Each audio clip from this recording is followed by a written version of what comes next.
Hello everyone, today we talk about the Italian communal army organization between the 12th and the 13th century. Years ago, I made a video that was titled more or less in the same way, just exposed. I'm not sure how I'm going to actually title this video. I normally don't repeat the same identical term, also because the Army's organization series is quite specific. We have lots of videos that are this army organization, this type of army organization, and they all come into a pack, right, into a single pack. We abundantly discussed this topic in general, and I can proudly say to be literally the only YouTube channel or basically any other online source dealing with this topic, which, don't even get me started on the usual reasons we talked about really a lot of times already, why this huge chapter in the medieval art of war is not particularly popularized. And this may be even a positive thing for Schwerpunkt, meaning that much, in fact, of the interest towards this topic that is surely going to increase at some point may pass, in fact, through my channel as long as the only one discusses this. And this is not just about communal warfare. This has been, for example, we've seen it last summer, from the Battle of Tagliacozzo, for example. It was literally the only channel making a video on the topic and a proper analysis, and that wasn't even properly the tactical type of video, but mostly like the times and meaning of Tagliacozzo, which is something I started a bit for the most important battles of the Middle Ages to really explain their context. Recently, we came back once again on Bouvines, even though we made a tactical analysis of the same as well.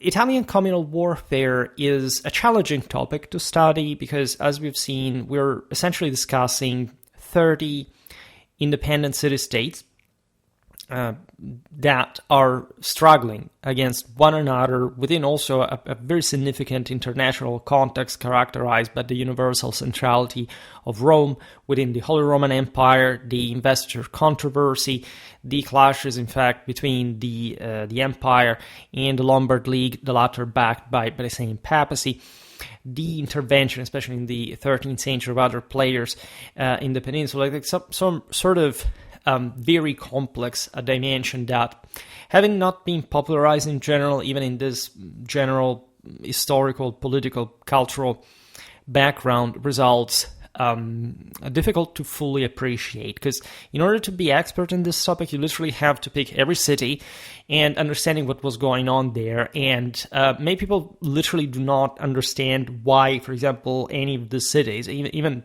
sort of among the minor ones, would be important in this age. They basically say, okay, well, but these were just towns. We don't care about what they did. Those were cities. There is a very important difference between the two things, right? And this is very, in fact, specifically peculiar of communal Italy, especially as far as probably the sense of city-state eventually takes shape in the 13th century. There is all a very interesting political and institutional history of the development of the Italian communes, which we covered, I think, in a fair measure. Today we'll, if anything, look at some of this and that. And I've tried to sort of explain this topic further, not just from a military point of view. Recently, I made a video explaining how, for example, from the late 13th to the early 14th century, Italians basically fielded something like 1 million men-at-arms in just counting the 10,000 plus hosts that they deployed in this basically 2 generations.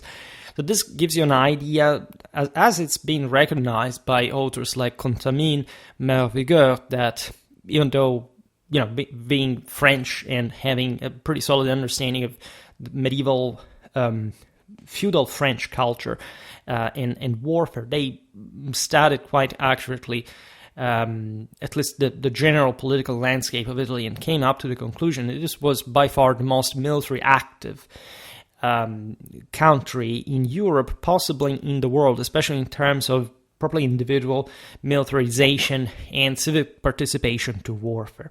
So again, so far the greatest obstacle in telling the story to me and presenting it to the audience was literally having to picture a world that most people literally throughout all their life, their adulthood, have literally never heard of, for, again, reasons that I don't want to digress on here.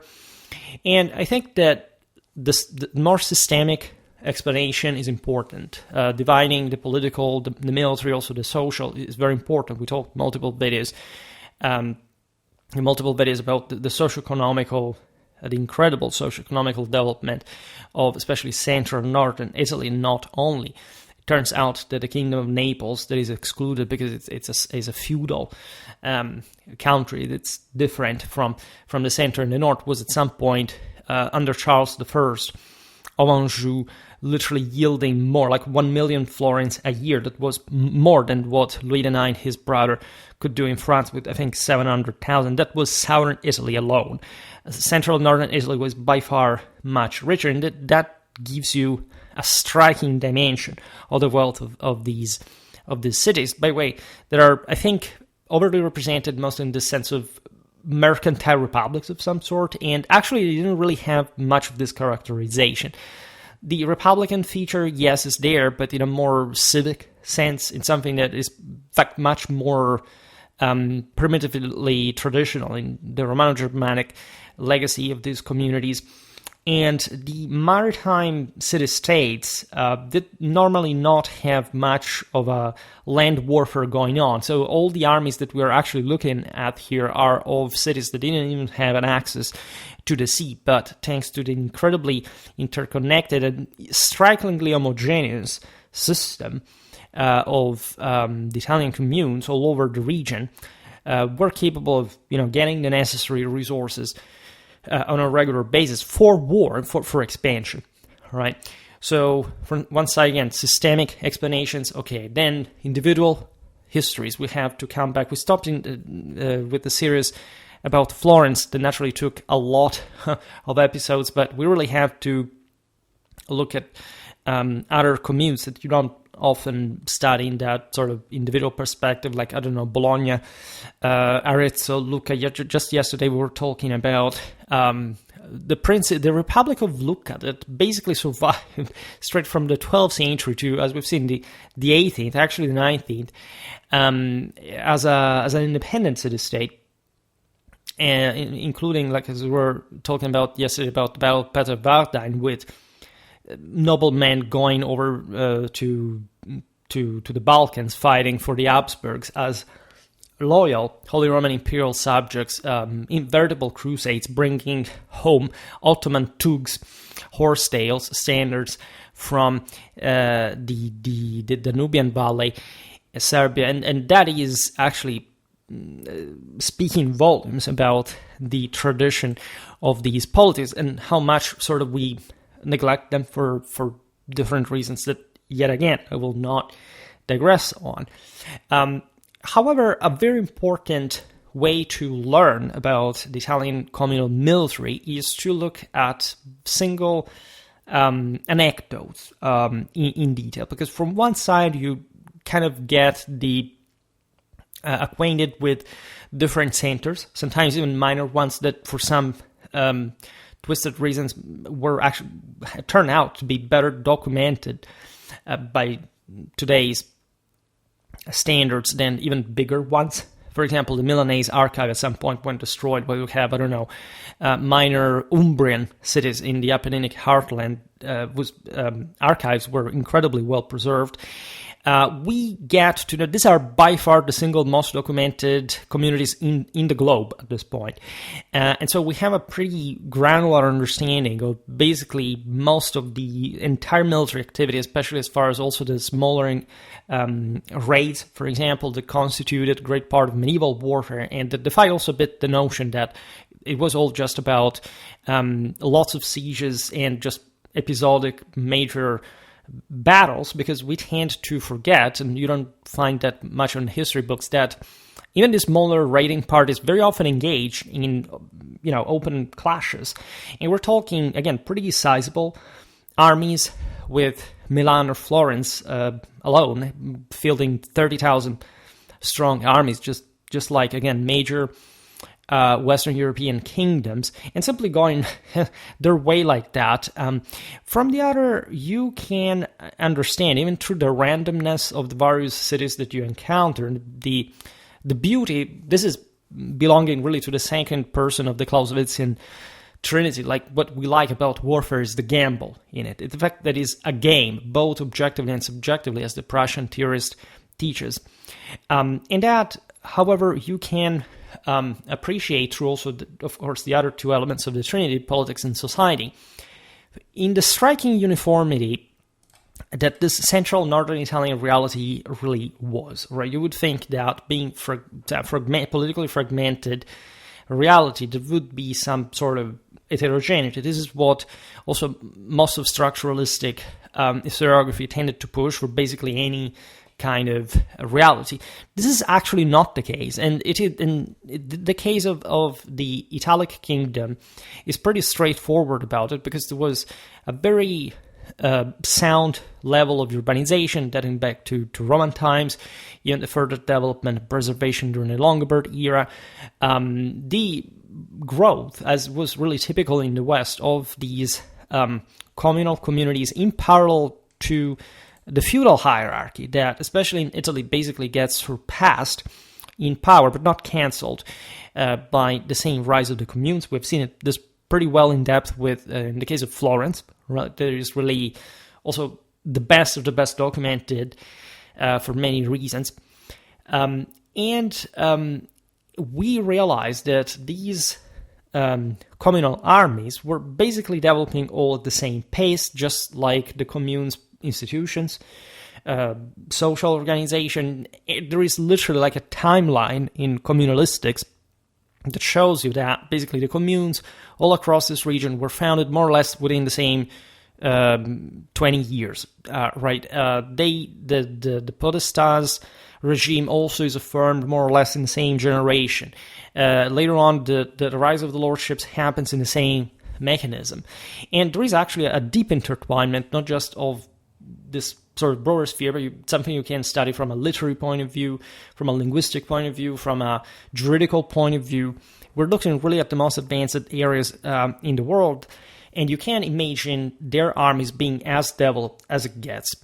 So today we'll just make sort of brainstorming part. We will repeat something we already know, but we will throw in some random example that gives you a bit of an idea of the ethos and the wrist, like the pulse of this of these urban forces.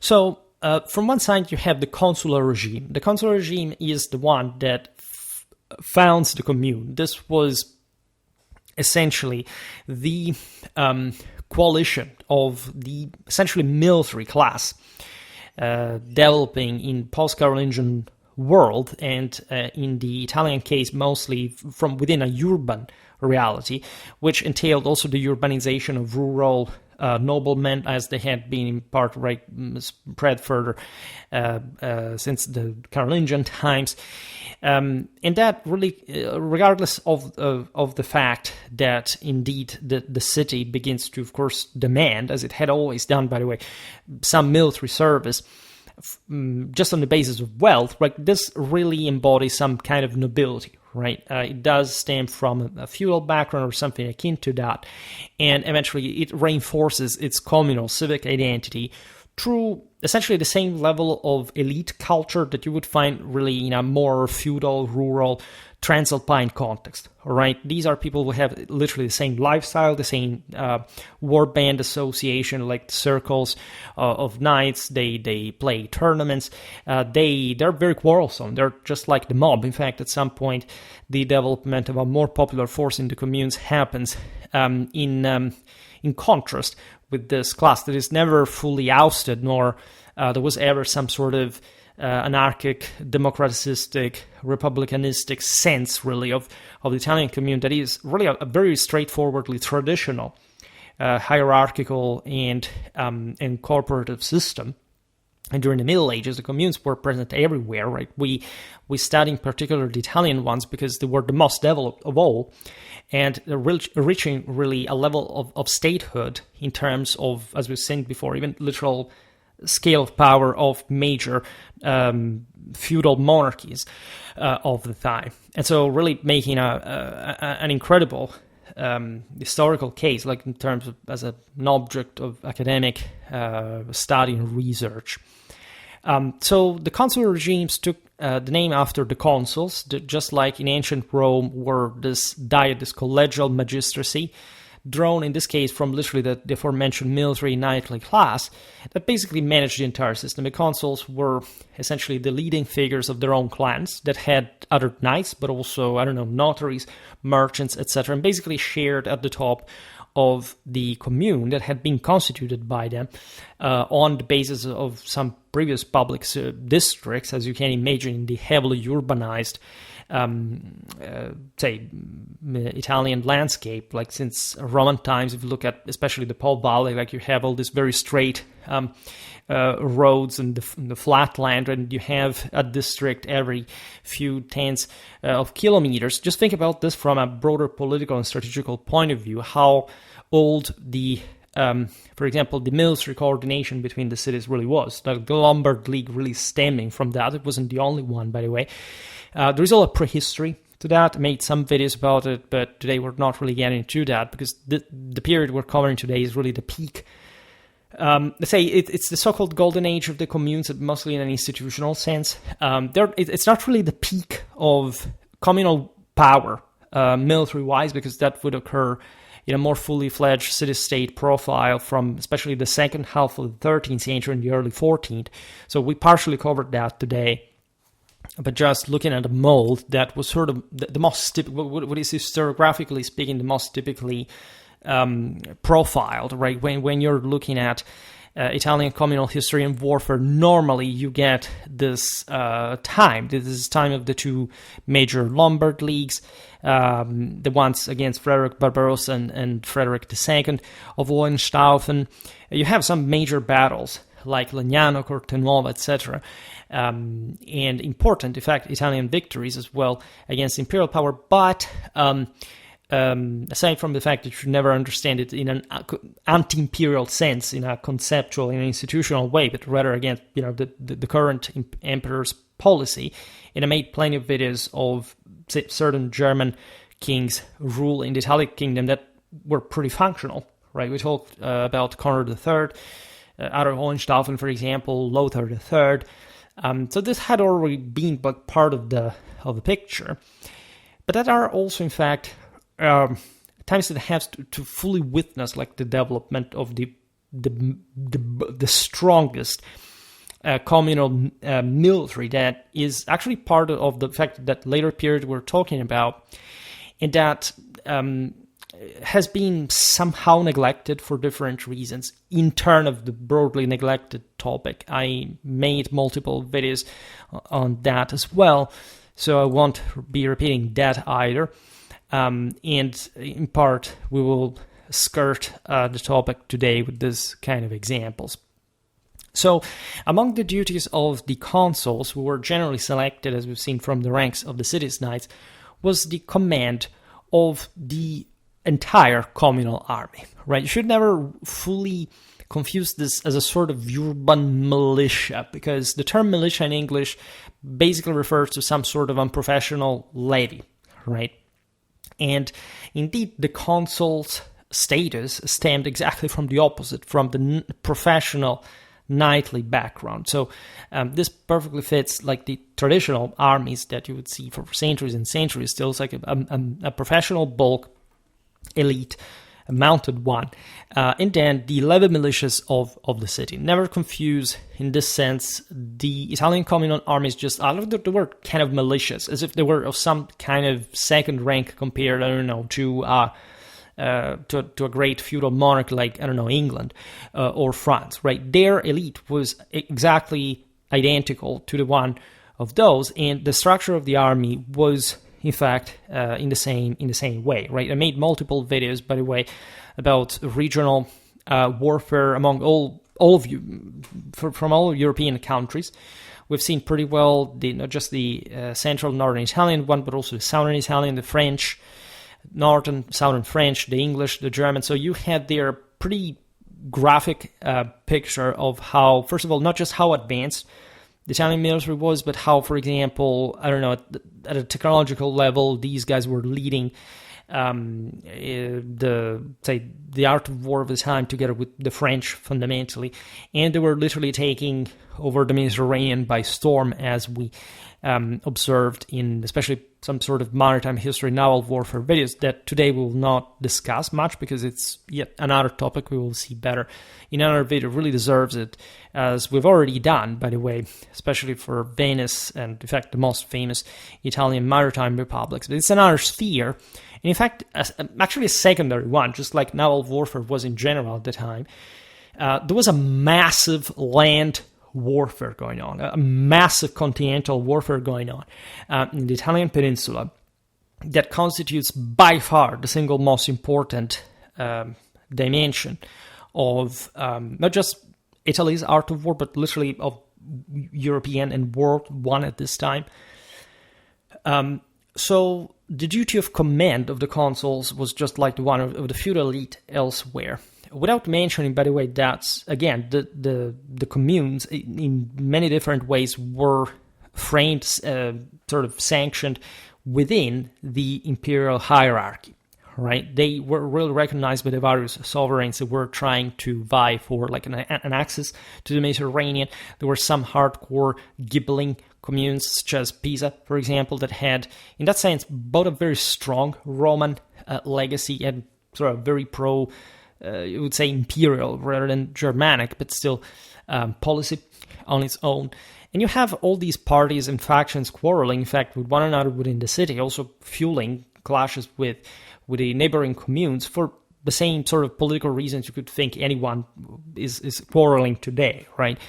So imagine how complicated, but also how stimulating this was for the construction of very robust armies.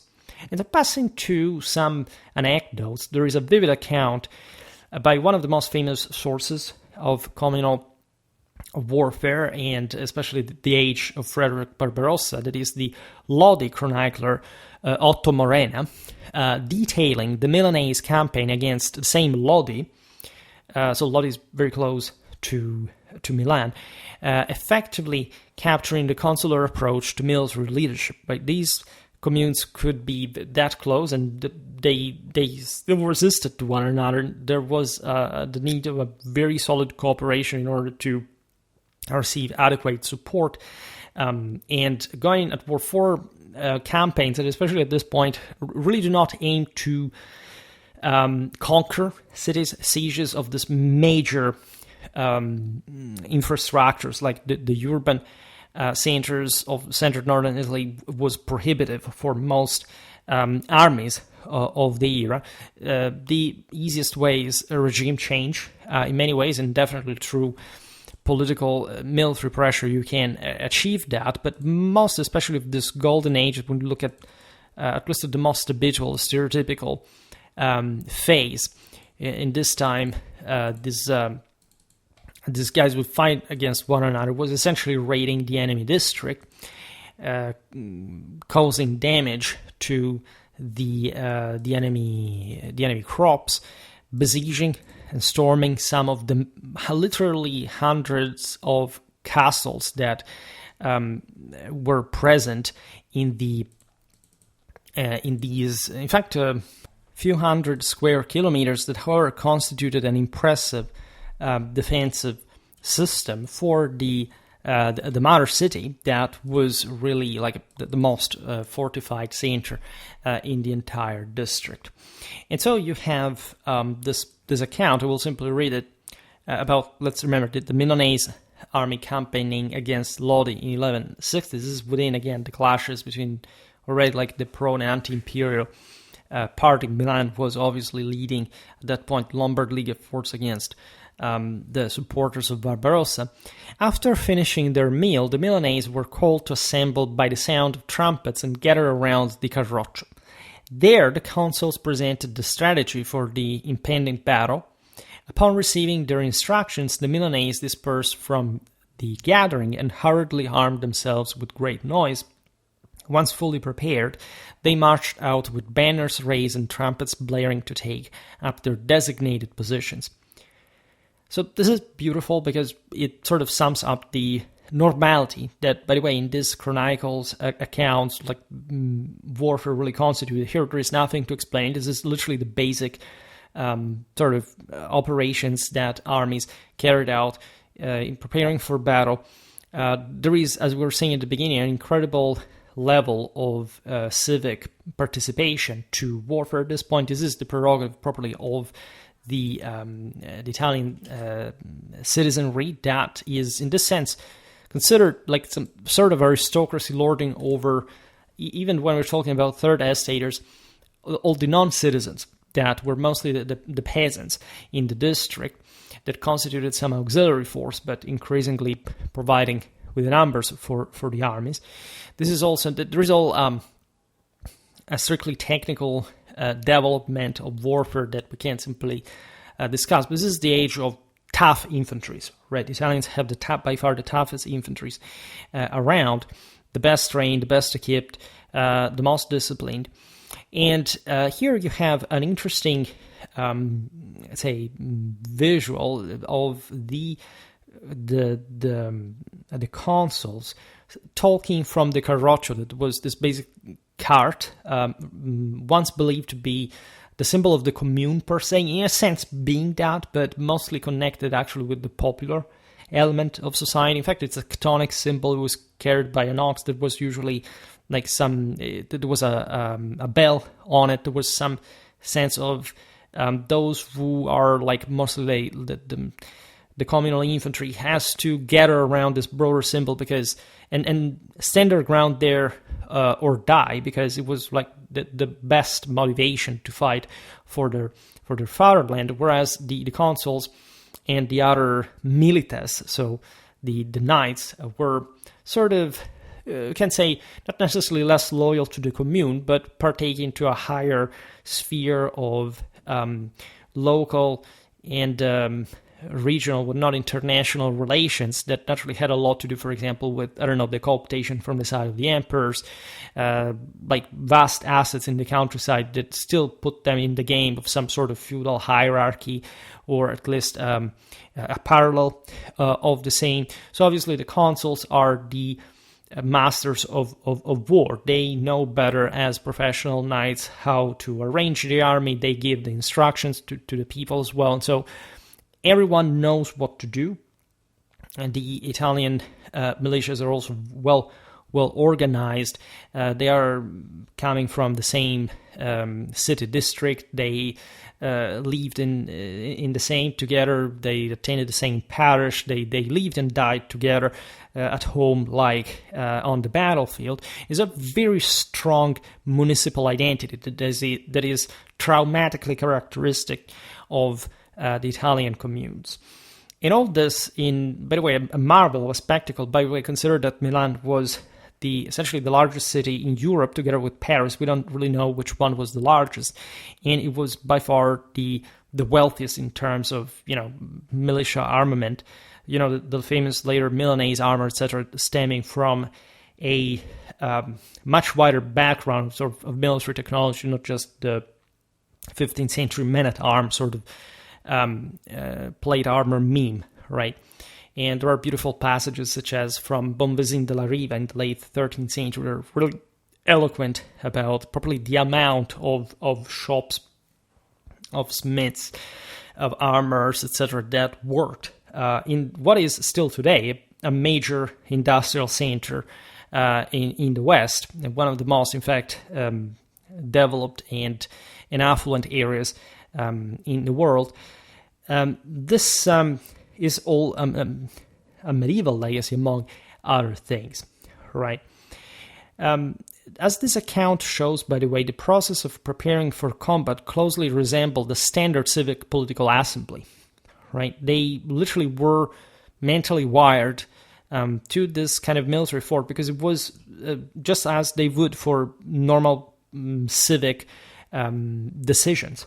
Right? It was so evident to them why politically they were required to fight, not just like today's lesser people that literally think that war is bad per se and do not even know what's the meaning of it, just for saying that, of course, you're not better They're definitely not more intelligent or capable than a 12th century person, for that matter. Never committed the childish mistake, even though people normally do today, because again, they're fucking dumb. That's the point.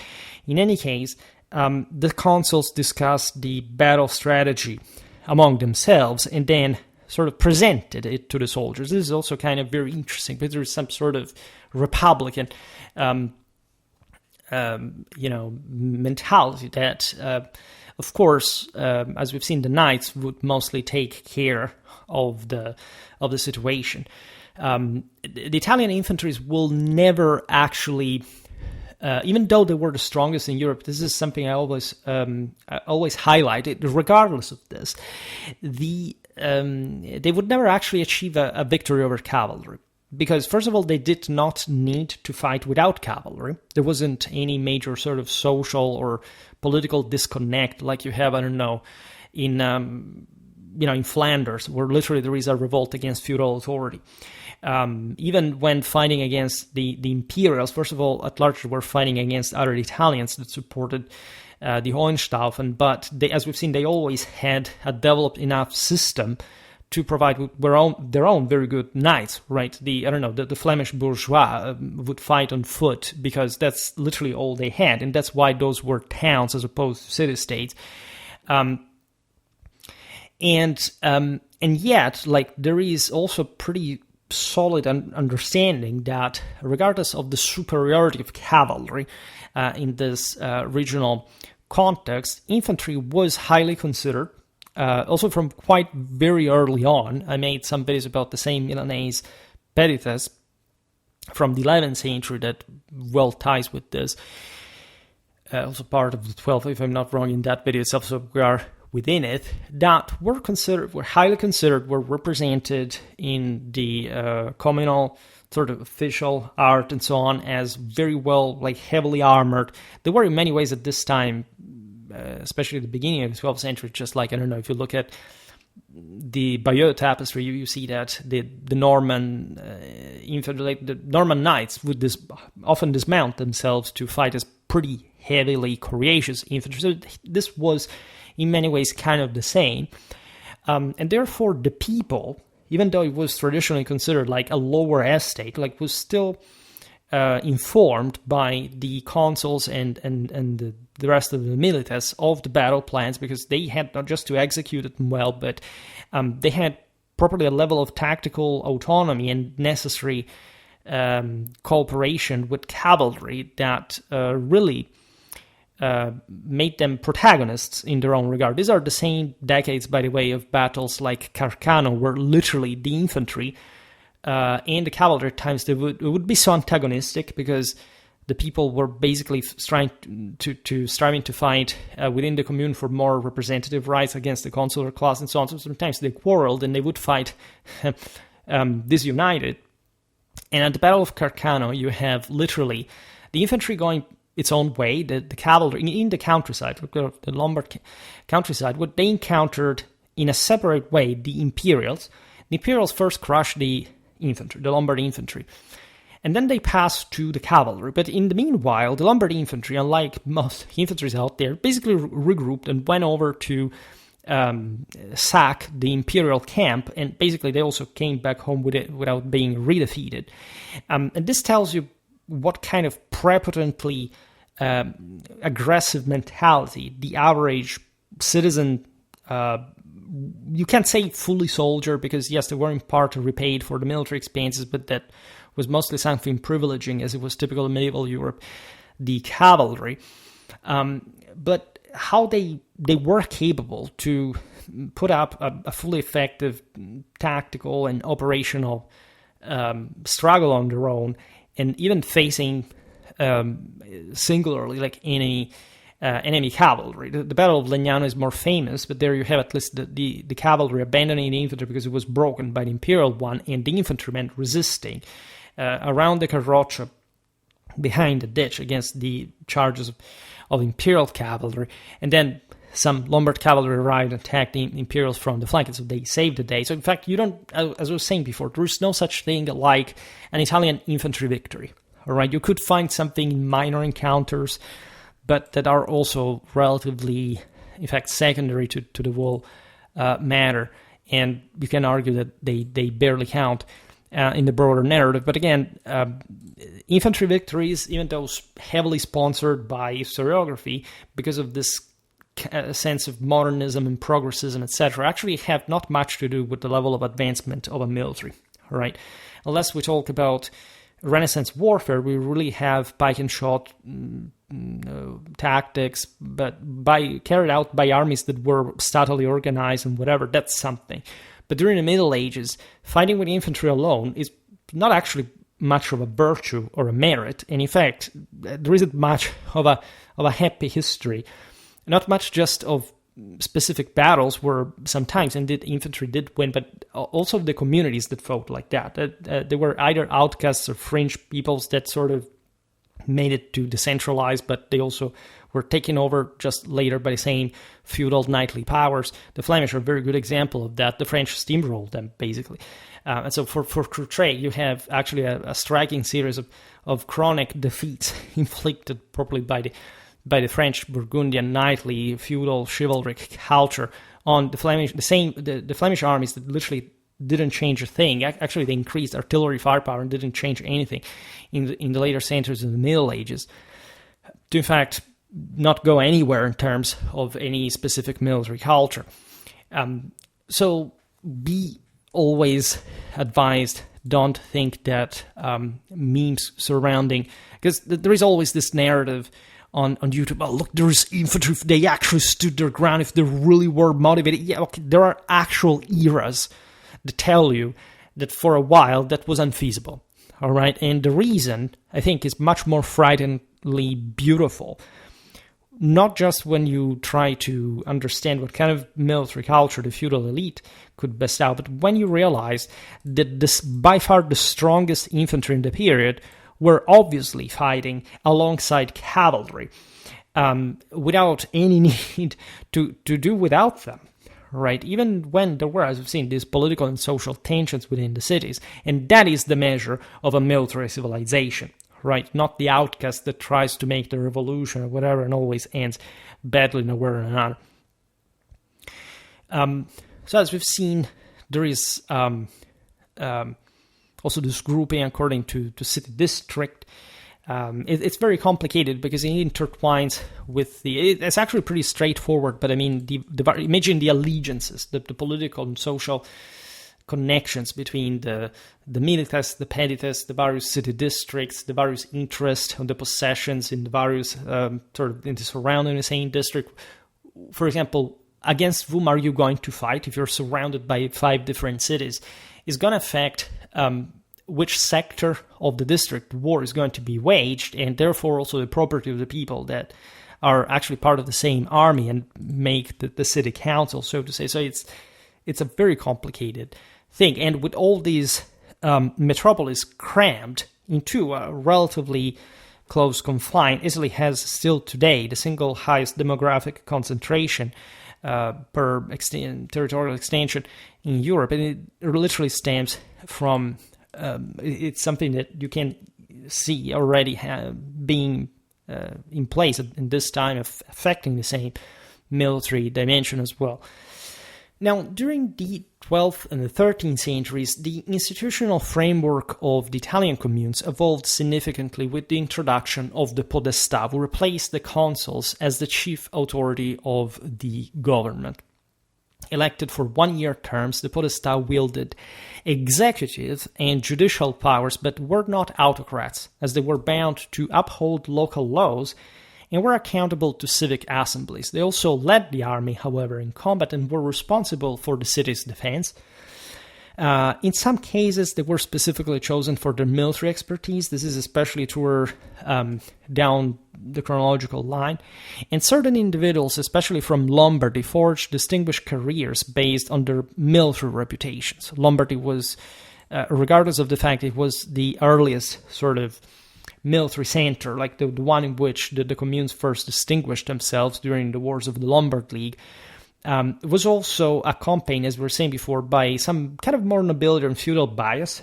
Compared to Tuscany, it was more popular and republican in some way. And it's not like feudal or nobiliary power didn't exist there as well, but let's say that some Lombard podestas are quite prized also because they have some sort of more sort of chivalric knightly lifestyle, as the great lords of Lombardy were recalled for, right? At some point, I don't want to make it too complicated, but for example, there is something called like the popular government that emerges in the first half of the 13th century as a mitigator of the consular class, right? And in some instances, they will take over. But in Lombardy, that also had the strongest cities and again, lots of popular force, there would never be such a thing like a popular government, all right? There is the Golden Ambrosian Republic that we've seen also in the video about the Battle of Carroccio in the 15th century, but that's sort of a completely random exception also in a time in which communes didn't really have much of a power per se. They were regional states stemming from the biggest cities that had taken over basically anyone else, including their communal autonomies, in the process. But this force is essentially the same one that calls the podestas that were essentially required to pacify the city. The idea was that the internal politics had been paralyzed by contrasts, by exiles, by clashes between these two or multiple elements of the community, and so the podestà had to be literally a foreign individual that would turn out, in the spirit, were Italians themselves, but they considered themselves, at least between cities, foreign enough as to be reliable, as not being particularly entangled with local policy, even though, again, there would be, as we explained, podestas families that specialized in serving specific cities, generation by generation, right? So growing better accustomed with the local constitutions to respect and so on. So much so that the ultimate point of the podestà for saying how relevant was water at this point was leading the army, right? Because at home you could still keep quarreling. The podestà did not really have a control over the councils. He just had to be a sort of overall deterrent authority to prevent, say, clashes in the city or something like that. But it was vital that those political divides would not affect the campaigns command. And so they entrusted this to podestà that had also to be, therefore, a capable commander. For smaller campaigns or to command specific units, they could be supported by other officers, often referred to as capitani, that is a title mostly attributed to certain people, institutions, as they were gradually taking over. Though these figures, in fact, are sort of a bit more difficult to study because they, in fact, they come from the lower dimension, and it's not really clear what kind of practical capacity they had.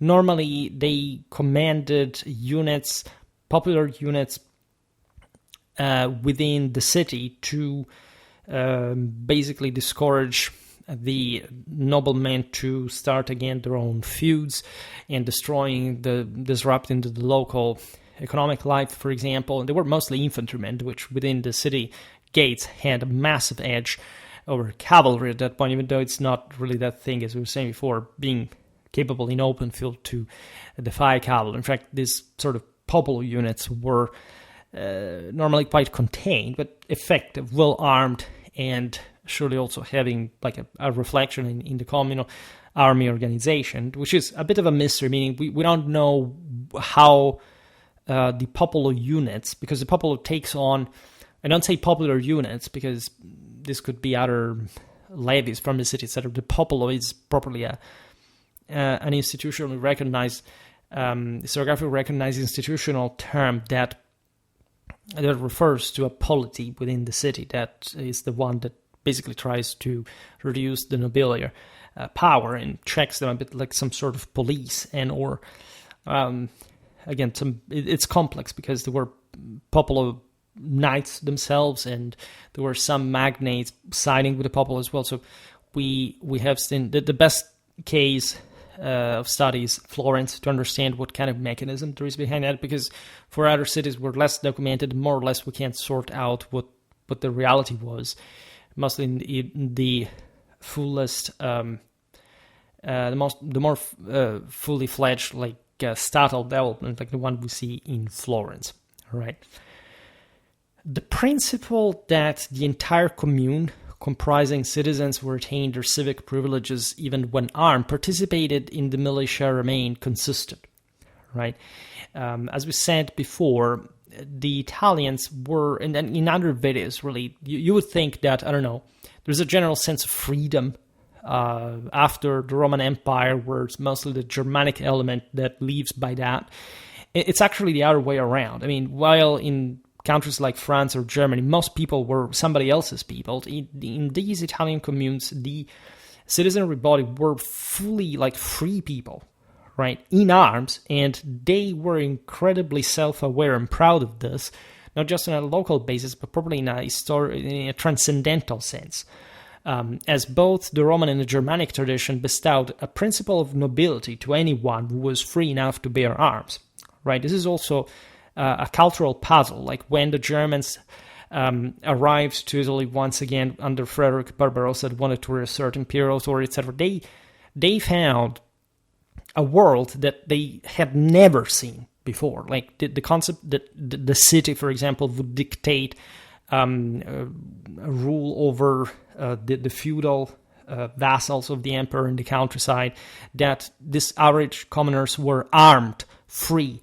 literate, rich, and they had a massive administration, some centralized government where all these people participated, and they had also been recovering. But think about how Frederick Barbarossa would use, for example, the recovered Roman law to reassert some more centralized power in the empire, etc.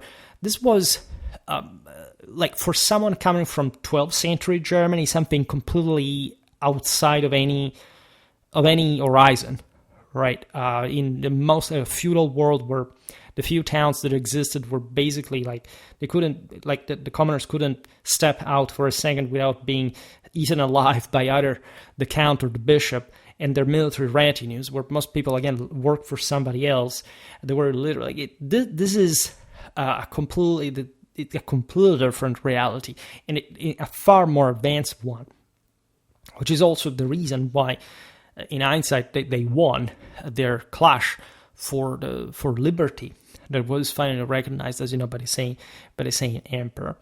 Other anecdote: during the 1282 war between Perugia and Foligno, we are in Umbria, all civic governance functions were relocated to the battlefield without changing their structure. Right, that there is a direct parallelism between the civic order and the military one. Right, even in these smaller communes of the Apennine hinterland of central Italy, Perugia is not that small, but it's literally the biggest commune in Umbria, and Foligno is smaller, etc. And you would think that actually, like, the as it was to some extent, the say public authority was feebler than the more developed centers, but still, the sense that commune essentially reflected the metaphysical order of the estate, and that there was a statal structure that literally dictated how the same military force had to be deployed and had to operate in camp and on the battlefield, is striking. It tells you how orderly, how disciplined, how motivated these communities really were. The management of the war was also openly discussed before public authorities. The General Council of the commune and its people, including the consuls, guild rectors, and the 100 consulars chosen from the city gates, along with anyone else wishing to attend, by the way, because this was public, all right, were summoned by trumpet calls and the herald's voice to convene under the communal loggia established, in this case, within the Perugian army facing the Foligno troops, right? So, again, an incredibly advanced sense of community that allows literally all its free participants to be a valid member of the war. And in this council, the podestà, with the captain's approval, you realize also how sometimes also laborious and complex the system was, but it was made by checks and balances because everybody wanted essentially this system to remain relatively unaltered without any major sort of oligarchic or monarchic tendency, right? Even though, as you know, in the later period, the Italian communes would go toward that seigneurial lordly direction. And sought guidance on specifically the objective of the campaign. It was the destruction and damage to be inflicted on Foligno's land and commune, including the timing, location, and forces to be deployed. This is incredibly important because, like I made, by the way, a video about medieval Perugia, and you can enjoy like the perspective there because it was pretty messy. There were really lots of wars, and some of, especially these more provincial scenarios, are always like they hated these guys. Maybe this commune was, like in this case, a few tens of miles away, but they hated each other's guts. I mean, they were the same people. They spoke the same language. They looked the same. They were surely also married into one another to an extent, but they had an incredibly high sense of the public foundation of authority of their own community, and they strived, they competed in ways that, again, if you were an average Perugian citizen that habitually went to war at this point and participating to these expeditions on a regular basis, you would sort of absolutely understand what you were going for there. It's not like some strange war in a foreign land that you don't understand you're drafted for what's all about. You literally know the place. You've been there other times. You perfectly remember. You know the geography. You know the various paths. You know especially what kind of effect that raid is going to have. I don't know if you devastate Foligno's crops, like on, for example, the Perugian market. There is stuff to loot, right? Animals, weapons themselves. There is all an economy connected to these raids that was managed by the militaries at large that reinvested the stuff in their own estates for which other people worked. It's all very straightforwardly logic in its enactment. The political direction of warfare remained firmly under the control of the aforementioned communal councils, which had the sole authority to declare war and set the strategic goals of wars for the city's leaders. As we've seen, these councils were the expression of the various sub-councils and orders and estates and guilds and so on. That's why, again, we talk mostly about this compacting towards an ever more centralized system that we call state, as opposed to certain towns where it was just basically the guilds of the merchants that decided something, like, again, in Flanders, basically. So never make this mistake of emasculating the strictly military and statal nature of these communes, because they were by far like some of the most efficient military systems in the world at the time, arguably the single most updated and advanced. Nevertheless, the podestà could steer and shape these decisions. I mean, given that, of course, he was entrusted with the command of the army, there was some strategic direction had to be corrected along the way. It was important to entrust him this level of decisional discretion and autonomy, because you could at that point risk the entire army. That's why the podestà, as we've seen, as a military expert, had been called. Right? For example, in Genoa, in 1227, the podestà Lazzaro di Gerardino of Lucca, this is very straightforward. You see that Genoa has a Lucchese podestà, sought to convince the Civic Assembly of Genoa to approve a campaign against Savona, which is another Ligurian city.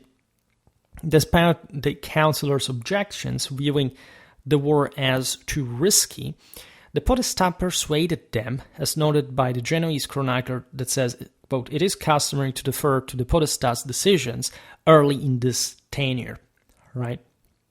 And importantly enough, this decision proved successful, as the campaign concluded triumphantly with the subjugation of the entire western Riviera in Liguria, right? Savona was the most important center there. By the way, it was very difficult to operate in the Ligurian hinterland because it's all mountains. Then you need these amphibious operations to storm the various communes along the coast. In fact, as we said before, the maritime republics like Genoa did not have much of a big sort of terrestrial warfare going on, but still, by the degree like this times and spaces could afford, of course, there was a very intense military activity also with naval forces combined. And so it seems that nearly all cities during this period employed the same two distinct mobilization methods. This is also a vexata question from a historiographical point of view. I could digress on this because sometimes it's blurred.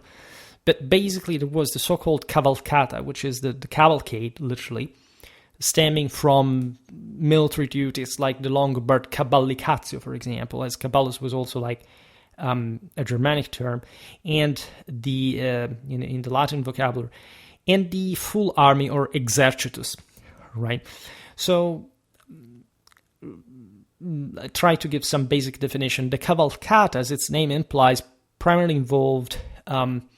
this is a misconception, actually, because people believe that it was mostly like a raid, and so it had to be mounted. But this is wrong, because cavalry and infantry were always there, and of course there were some raiding parties within the same armies, but they were mostly just like smaller expeditions, limited in scope and goals. For the rest, you would see always the militas, the petitas going together. And if anything, it was characterized, yes, as a swift raid or incursion into enemy territory, but this does not imply necessarily that it was just a simple cavalcade because the name says so, because the term derives from some administrative terminology and is not in itself descriptive, especially at this point of the sort of general warfare as it was enacted at the time. Right, so I don't know, maybe in Longobarд times where there was still that steppe bias from the Hungarian plain and that the Germans had brought alongside with them, there was this raiding into Byzantine territory, then running back into close into this, well, robust Roman city walls. I also made a video about these and how they were re-expanded in communal era by being the equivalent, like of more than castles, telling the truth, with even 3-4 rings around this cities. It could count literally hundreds of thousands of inhabitants. At this point, the term cavalcata or cavalcata could simply be in exchange with different types of administrative, operational needs that we don't really know, because you find these terms in all the sources, but no source actually explains to you what they mean. And so you understand just by studying this that there is no rigid categorical separation. It's the cavalcata is not about merely some sort of cavalry raid, because it doesn't make any sense to operate without infantry, by the way. Normally, what the raids, especially the ones directed at devastating the enemy crops, historically entailed a cavalry reserve that, as we've seen, was also the decisive arm somewhere in watching over the operations and having the scattered infantrymen like locusts taking over like the enemy crops, but also being scattered and so vulnerable to enemy counterattacks. And so if an enemy ambush occurred, the cavalry reserve intervened, and so stuff happened, and they knew how to have fun, you know. Let's be honest about this. This is naturally a moment in which seasonal warfare evolves towards something more professional. The exercitus was unequivocally, of course, some fuller expedition that, however, did not necessarily involve the entirety of the city forces, right? This could really go by degree. There could be an exercitus that was just, I don't know, maybe 1/3 of the city, which was already a big deal. But again, this was a larger, more organized force for also extended campaigns with broader strategic aims. So it's fair just to characterize this in that way. And as we just said, mobilizing the army did not always involve every available fighter. This never really happened anywhere, since ever there had been a rota system since antiquity throughout all the Middle Ages. You hardly have a moment in which, I don't know, the entire citizenry is out for the military expedition. There are similar situations, admittedly. There could be massive military efforts, but in general, there were incredibly tight safety measures to preserve the city, to have some robust guard/reserve there in case things went wrong, as they did in out there in the open.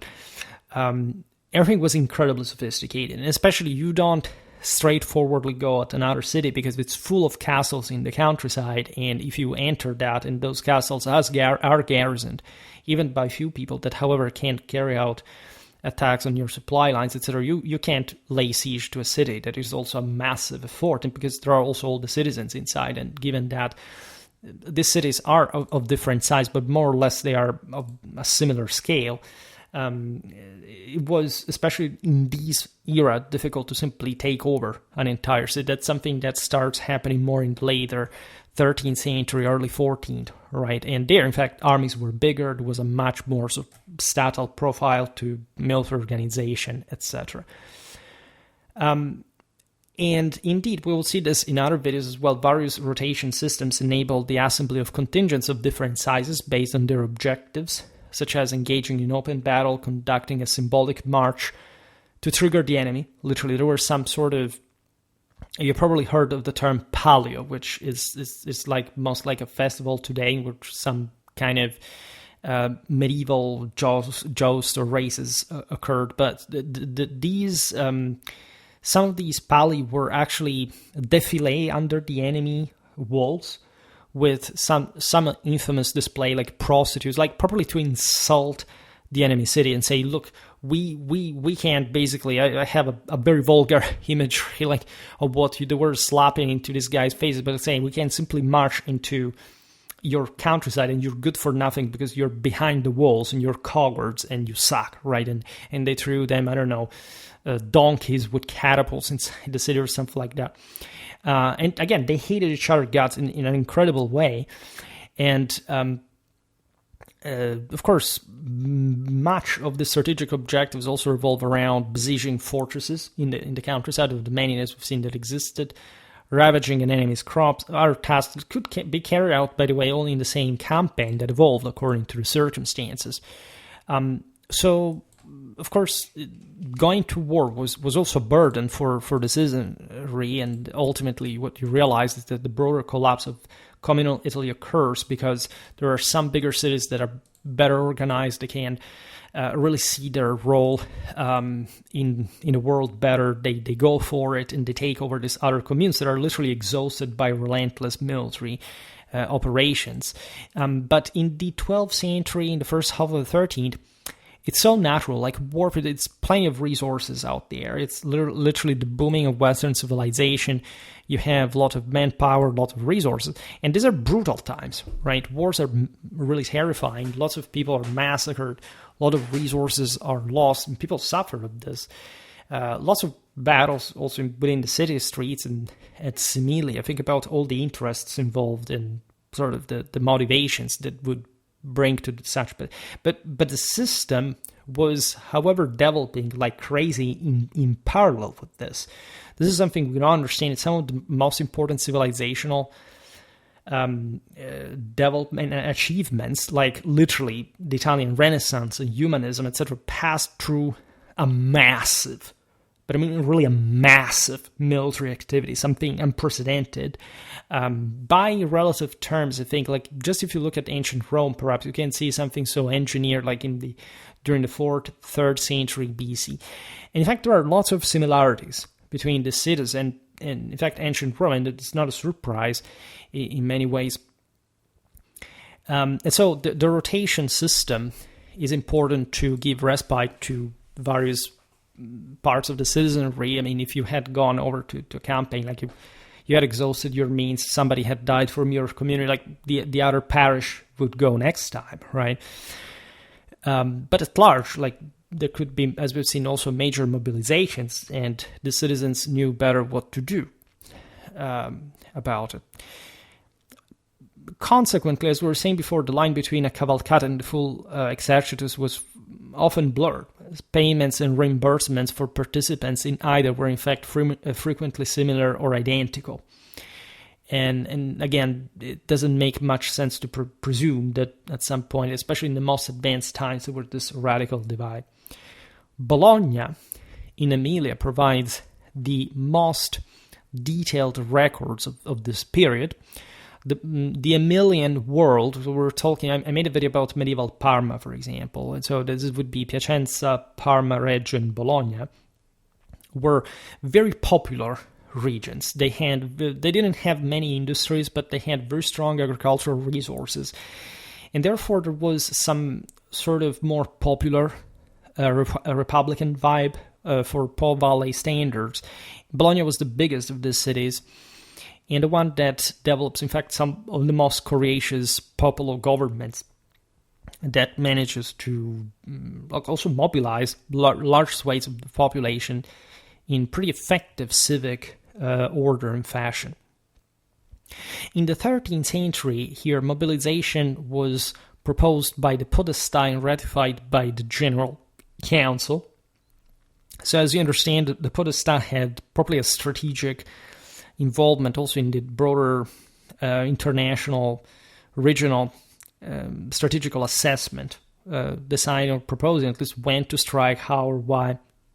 Naturally, he was very well politically connected, as just imagine how crazy intelligence gathering was in this context, where again, you have literally tens of cities that are aligning also with one another. There are leagues, there are constant shifts, there are foreign powers involved. It's really insane, right? So they had to be incredibly efficient administrations to manage such safety measures for their communes, and they did. They succeeded. We don't find any major shortcoming here. That's the degree of their organization. In Bologna, all men aged 18 to 70 were subject to conscription organized by district. These districts maintained detailed rosters known as the XII-XIII, which were basically platoons of 25 men eligible for service, which were used to track attendance as well. At some point, we'll make a video properly explaining like what was the sort of the equivalent of modern organic to this, because they're strikingly similar, right? The most important units were basically a handful of these XII-XIII. They had a company function. Then they, these were mostly, as far as the peditus were concerned. So cavalry and infantry had slightly different organization. We know less about the infantry, especially in the bigger units, because you see, this is paradoxical. Given that these are normative sources, we know, for example, at the lower level, that men were gathering 25, and we have even from chronicles some evidence of that. Let's say under that little banner there were 25 men, so the enemy knew how many the enemy were altogether. But we're not told, like, I don't know, how the 150 men units were named, right, or how they were gathered together. And we know that that kind of organization existed as well. But when describing the major engagements, all the interest was mostly about the cavalry, wasn't it? And even there, that was like a general interest in how the whole battle lines fared, as opposed to some kind of theoretical explanation about it. So it's also much more useful in a way not to know certain things to explain the mentality of these people than anything. District rectors were tasked with accounting for absentees, so the renitents to the levy, providing justifications for their absence or determining their penalties in the process. So it was literally an appeal, right? The Book of Montaperti, we'll talk about it later. I also made a video about the Battle of Montaperti, like is a unique source of its kind. You would think that there is, during the Middle Ages, literally a complete source at some point. It tells you how many men there were in a single army somewhere, right? 0, right? And we just have the Book of Montaperti that is, however, also a relatively partial account of the war, but that gives unprecedentedly in-depth information about the Florentine army in that case. But going back to Bologna, based on the citizens, based on their wealth, like the conscripts were required to equip themselves differently. There weren't just citizens here, there were also peasants of the district that were not badly equipped, by the way. Similar rota provisions existed. We know that the communes armed these infantrymen pretty well. In any case, distinctions were obviously made between knights, heavily armored infantry with full armor, equipped with probably the Osberg, that is the Hallberg, so pretty well protected armor. Those with simple breastplates or something similar known as pancera. Those with only iron weapons and other infantry supplied by the Commune. Naturally, here I don't digress on the technicalities, because sometimes we get information about their weapons proper. There was a wide array. Mostly the Italians developed this very thick interaction of pikes, crossbowmen, and other types, let's say, if anything, pole arms, armor, blunt trauma weapons, and at some point you have the pavismen around that I described in some video, that actually refer to this sort of melee infantry rather than talking about the shield per se as such an important thing as people still believe. In any case, that's something that you mostly reconstruct not from the documentary sources, I mean from, say, dispositive sources of how troops had to be equipped, but from the battle accounts, right? And we will talk about this more in depth somewhere else. Each district in Bologna had a banner for knights, the milites, and one for the infantry, the pedites, around which all the troops rallied in the field. So it's interesting how, in fact, they separated the two things. These are the years, by the way, of Fossalta, where the Bolognese infantry literally crossed the river to go alone. The cavalry was following them, but at a distance, against the king of Sardinia, Heinz, that would be captured, the son of Frederick II, and literally engaging against cavalry. This is the peak, basically, of infantry strength in the Italian communities, or at least the Italian, infantry autonomy, right? Because, again, this Bolognese were the next level, the current generation sort of infantry autonomous, so to say, compared to the Lombards that had been gradually abandoning that, were returning to something more hierarchical, were regaining some more hierarchical balance. But it's relevant because it shows you that operationally and tactically they were very intertwined, but also autonomous from one another to a degree. We'll talk about all this battle at some point in depth. The military structure of cities was primarily organized around territorial divisions, like basically every system at the time. In major centers like Milan, Florence, Bologna, Siena, Pavia, and Perugia, I made some videos for almost all of these, individual districts could muster significant forces capable of conducting major military operations, allowing the civic army to be deployed by mobilizing only a portion of the male population. A remarkable document we mentioned before, the Book of Montaperti, offers a detailed description of the Florentine army's preparations for the 1260 battle of the same name, where the Tuscan Guelphs led by Florence suffered a crushing defeat against the Ghibellines led by Siena. Again, I made a video about the whole context. It's one of the most important battles in the Middle Ages, and one settling really many important things in Tuscany. Initially, captains were appointed to lead the whole armies, supported by other officers responsible for commanding specific units, such as knights, the infantry and crossbowmen. The sestieri, so the Florence's 6 city divisions, we're still talking about the Book of Montaperti, served as the foundation for the deployment. It is decreed and ordered by the army's captains that the archers and crossbowmen from the city and countryside of Florence advance first. This is interesting because it basically mirrors the natural function of light or missile troops to screen the army for deployment.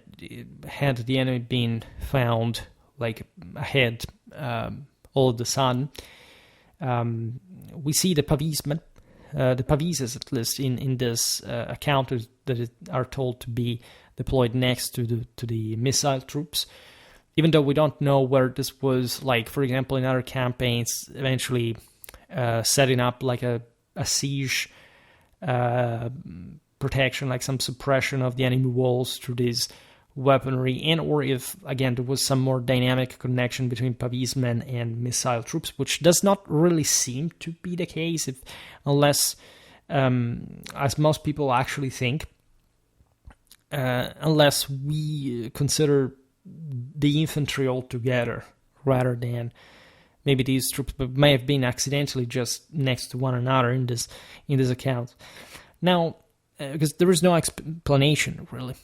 Next, the knights from 3 sestieri, namely Oltrarno, Borgo, and the St. Pancratius gate, along with allies from Prato, which is another Tuscan commune, shall form a single unit.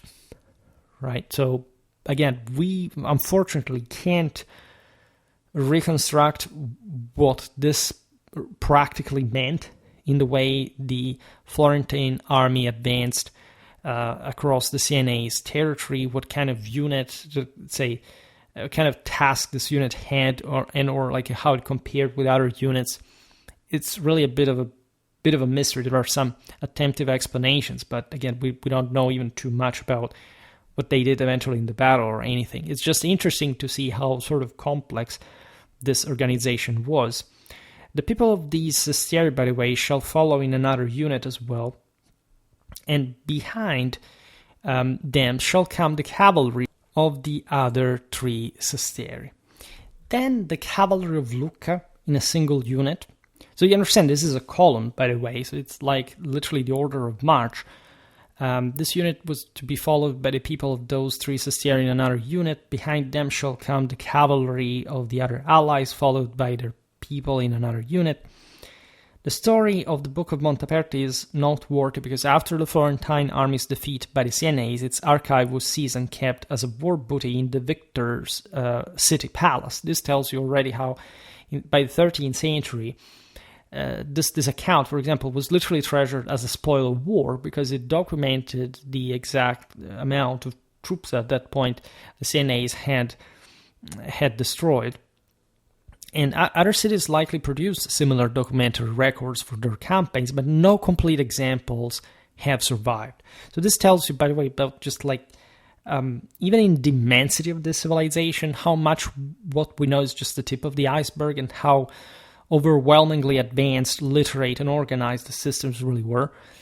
And in the absence of such records, valuable information about the organization of other communal armies comes from mentions of the banners carried by civic forces, each typically representing a combat unit. There are scattered sources. There is the books of Bicerna in Siena, for example, that was a council of the city that in part recount this. For instance, in 1230, Siena commissioned banners for a campaign against Florence. The banners of the knights and infantry of each terziere, so the thirds of the city. 3 banners for the crossbowmen, the banner of the archers, the banner of the sappers, and the banner of the master carpenters and stone masons. So we know this just because there is a piece of paper that tells us by this point that this stuff was commissioned.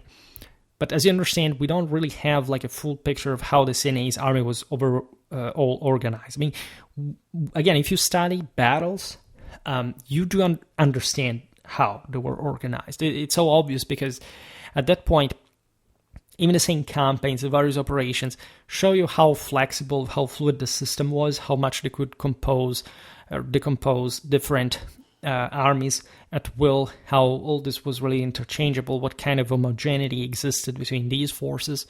Naturally, everything was very complex to sustain from a operational, logistical point of view. Armies were very expensive and so on, but this evidence really shows you how habitual the mechanism was, and how you don't find ever, like, I don't know, some specific shortcoming. I don't know, that commune forgot to do this or that was so important for reality. They all did this on a regular basis. To them, the horizons of warfare were absolutely clear, normal. They were part of their life. There wasn't a single aspect of their existence that wasn't permeated with war. And this is fantastic because it's a perfect case scenario for studying military history, and people do not even understand that it exists or why it is important. The organization of an enormous city like Milan, with an equally large army, was even more intricate, even though it was likely similar, it was more expansive, more difficult to to put together at large, but still successfully so, and as a very effective force.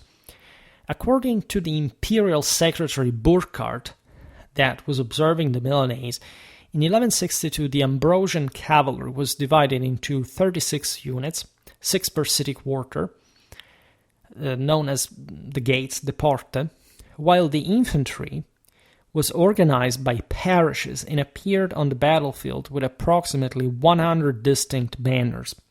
This is also, by the way, a pretty early time. As we were saying before, the Lombards come a bit earlier than the other communes in terms of general organization, and Milan was already like that might to be reckoned with. Much later, in 1282, the Perusians adopted a structure based on troop types: sappers, crossbowmen, infantry, likely grouped by quarters and districts, paid knights, heavily armored knights, lighter knights, and the Berrovieri, which were some sort of raiders, more than else lighter cavalry, still heavies, however, to some degree, marching in this order against Foligno's countryside, once again. And again, we get different sources that naturally look at different communes, different administrative systems. But if you study, again, these armies as a whole, city by city, you realize that basically they worked all in the same way. And so that also organically, they were basically the same. Like, surely there may have been some differences, like in any other army historically, you find some minimal differences, but we're talking about medieval armies. Basically, like, again, from the same national background, the same level of civilizational development, they were very homogeneous systems in other ways. So it's less interesting to find the differences compared to the commonalities that instead really give you an idea of how concrete this mechanism was. Of course, in a broader sense, even from a visual point of view, that's why they had been created. For banners mark the beginning and end of each formation to serve as a reference point for the troops in march as well as in combat. And of course, these banners were sacred. They were blessed on church altars together with weapons. This was very common practice. The Veronese statutes forbade soldiers from moving ahead of the banners, because the idea is that everybody had to maintain formation. There were always these sort of hotheads that wanted to go outside of that for some reason, also during the march. And we're told properly of incidents, if you read Mussatus, of certain mercenaries going out, being attacked, like being ambushed by the enemy as an admonishment. And again, for all this, for most of the cities, I've made already some specific videos dedicated to properly the story of each city. For the original series, that for Italy naturally turns out to be mostly the history of single cities. Florence's army employed officers called distringitores to ensure the troops remained cohesive. So those were really the typical guys with sort of poles like behind the formation that held like quite muscular force, like the units kept them in order, beat them in the hand with this if they made noise, whatever, because order, science was particularly important. Just like, again, what we know from all eras in military history. The banner was a prominent symbol, of course, of identity and a source of pride for the residents of district and quarters. They were often adorned with the symbols of the local, of the patron saints, of the various guilds. They could be intertwined, right? The symbols of the city as well. During a 1290 war between Bergamo and Brescia in northern Lombardy over a castle, it's a pretty typical one, the consul of Bergamo's St. Pancratius parish lost the banner on the Oglio River's banks. And so this was a great shame. Of course, the community promptly organized extensive though fruitless, searches before reluctantly paying a significant sum for a replacement. And this was, again, a major issue because the banner was believed, especially associated with a saint, to be associated with the Holy Ghost, thus the Imperium. It bore properly the protection of those who had made it in the firmament and would help those who were devoted to their ways. In most cities, except for places like Genoa, the army's collective emblem was the carroccio. As we explained before, a cart bearing the civic banner on its pole, symbolizing the city at war. In some way, its deployment was a significant event, often recorded by chroniclers, as it signaled a strong commitment to war itself. In Bologna, mobilization was decided by the podestà in the General Council, but the use of the carroccio required approval from the smaller Council of Credence, which was yet another council. Again, checks and balances. Going at war is a serious thing, so everything had to be worked out properly with the assent of the size of moral majority of the community. It was likely linked primarily to the infantry, by the way. We said it before. It wasn't much of a full communal symbol, because it would be bigger banners, more Apollonian symbols connected with that, mostly handled by the milites. By the way, we're told also for the aforementioned Battle of Montaperti that the ensign properly of the commune was held by men that literally at some point were found dead with still the banner in their hand, for how sort of devoted to that. We know of people who had their arms chopped to pieces and they held the banner with their teeth, right? So it's how raw and brutal this really went. And they were heavily involved in warfare. We've seen in other videos as well for other eras how ensign bearers were incredibly important figures in the army, also not just for symbolical purposes, but quite practical ones. And they had to be involved in warfare as specifically elite fighters. The carroccio thus... also, like, you understand why it would be connected with the infantry, with the populace, well, because it shared the same infantry limited mobility on the battlefield. And in fact, we do know, like in clashes like Legnano, Cortenuovo, that literally like the infantry reduced itself in difficult times to it. It was also just very visible, but it was immobile. It was just like the city itself that they had to defend as new walls in open field. Some have suggested, as we've seen also in part with the example of Milan before against Lodi, that the carroccio functioned as a mobile headquarters, given that it still symbolized somehow by an important degree the community's unity and resolve, right? If the militaries had to give an order to the people, obviously they would rise to the carroccio also because they were literally above that in a status fashion. There were so many deep meanings attached to it. For example, the presence of the patron saint's image or the Saint Communal banner was there sometimes, so it's incredibly important. And as a consequence, it also demanded robust protection. We were told that there were properly elite units guarding the carroccio. At the Battle of Montaperti, Florence's carroccio was guarded by officers, master carpenters, and 152 infantrymen. Little is known about the tactics and formations of the communal era. At least this is yet another major topic that we can't simply browse today. I discussed this a little bit in the older video about the Italian communal army's organization.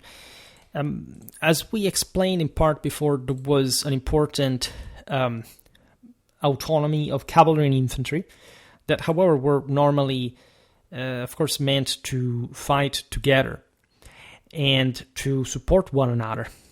At this point, it seems like this is valid.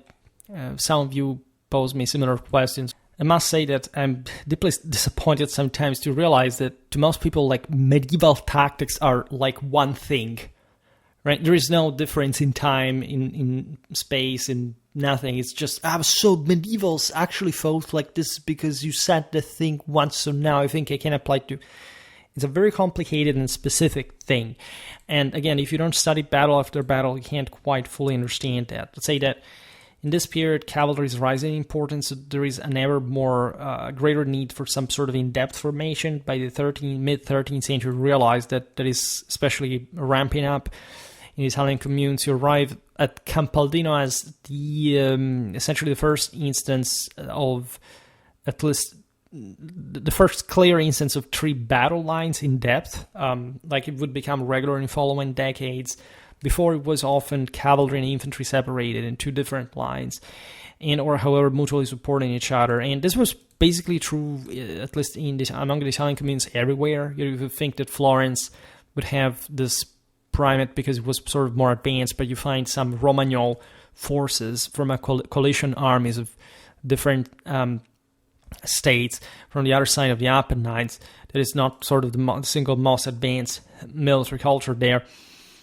Doing literally like a 4 in depth, like 4 lines in depth. That is something you find only explicitly at the Battle of Alto Pascio, by the way, from the Florentine side once again. So in the previous times, there was this greater, especially the 12th century, it was normally just less depth, more like side to side at some point. It seems that at Montaperti, something like that was also there. And this reflects in part to the importance of the infantry in the previous generations compared to cavalry. It may be, in this case, a specific Italian thing, because as we've seen, infantry was that strong there, but cavalry was still dominant historically.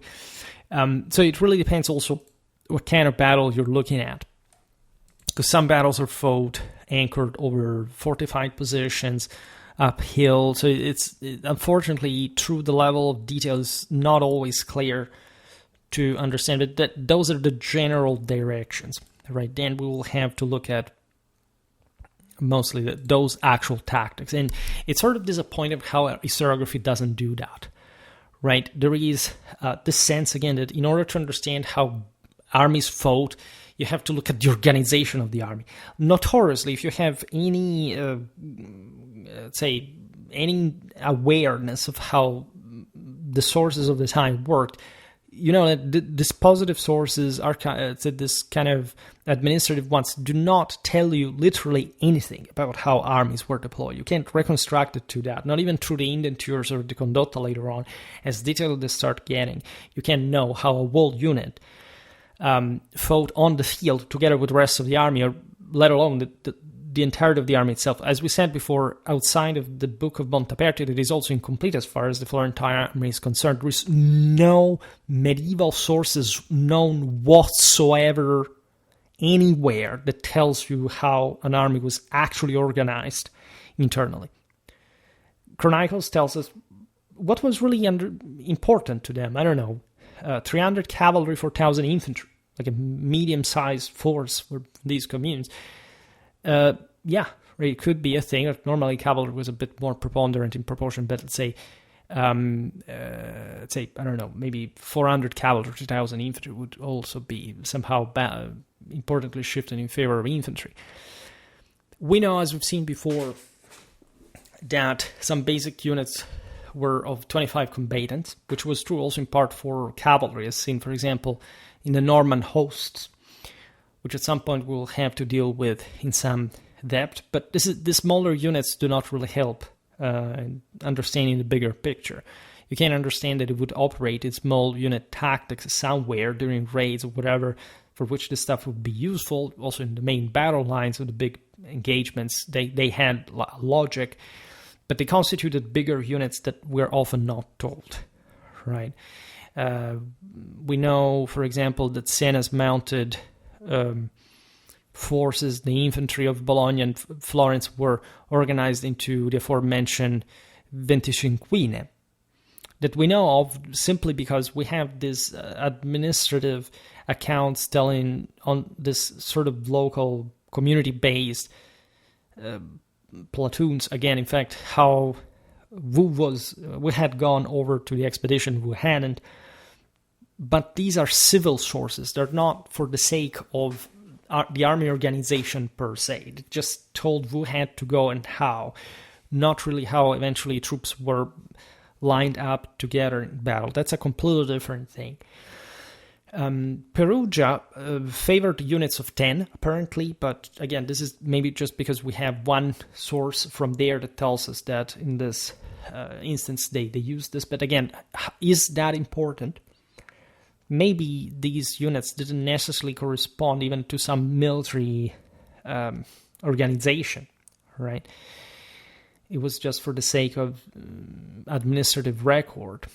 The army was, of course, arranged in pretty specific formations with soldiers required to hold positions designated by the podestà.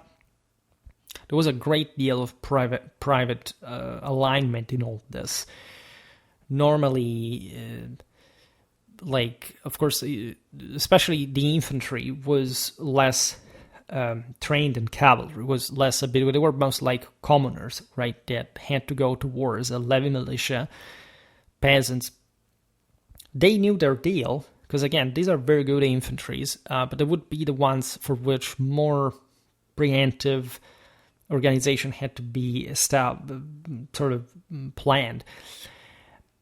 Cavalrymen could mingle that easily, right? You could pick them, the battle lines would be, of course, they mostly went by different contingents, but they would be grouped together ad hoc as the battle lines were arrayed, and we can see this from different circumstances. Naturally, I don't know, in the 12th century, the various, because most of these armies were, as medieval ones, or also later ones at some point, coalition forces. So you had, say, the bulk of a commune waging war against another, but you had all the allies from other communes coming to fight, right?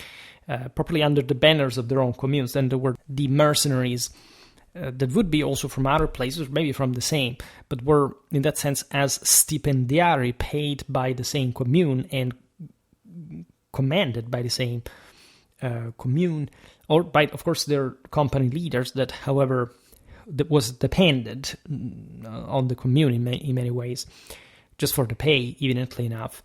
So there are all these circumstances where even small groups of tens of knights could join. Then you have, in later times, much larger bodies, say entire contingents sent by a signory that counted, hundreds of horsemen. And the battle lines were constituted really by thousands of knights at a time. So you can imagine, even sources do not really explain this very well, but how prorompent like a cavalry charge of all this packed force could be. And we're hardly ever told about the smaller unit tactics. We have an idea of how they would have worked, but we're never too sure, because we don't have an explicit information about how an engagement would specifically unfold. You have really to be careful, to study, research, and then finding the pertinent example that tells you how variegated this all was. I mean, as uniform as it was, of course, a knight would still have a somehow individualistic way to prove himself, next to the fact that he was traumatically disciplined in collective tactics that were also the hallmark of the era, right? And ideally, there was a specific order to be maintained at all cost, that, however, at least the more professional elements would know how to deal with, especially cavalrymen. But even there, especially when the popolo has to police the magnates, etc., there were quite stringent prohibitions that seem almost ad personam at the time, but that are really more political. It's Corso Donati's attack on the flank of the Aretine host at Campaldino. The Florentines told him, if you attack, because this was basically a Florentine magnate who was at the head of some allied reserve, because he had gone over to another city to be a podestà, and that city had sent a contingent under his command. And the Florentines told him, look, you're our citizen if you attack, because they feared this guy, because they could make a coup d'etat. He was incredibly powerful. And if he had succeeded in some glorious deed in the battle, his power would have gone through the roof.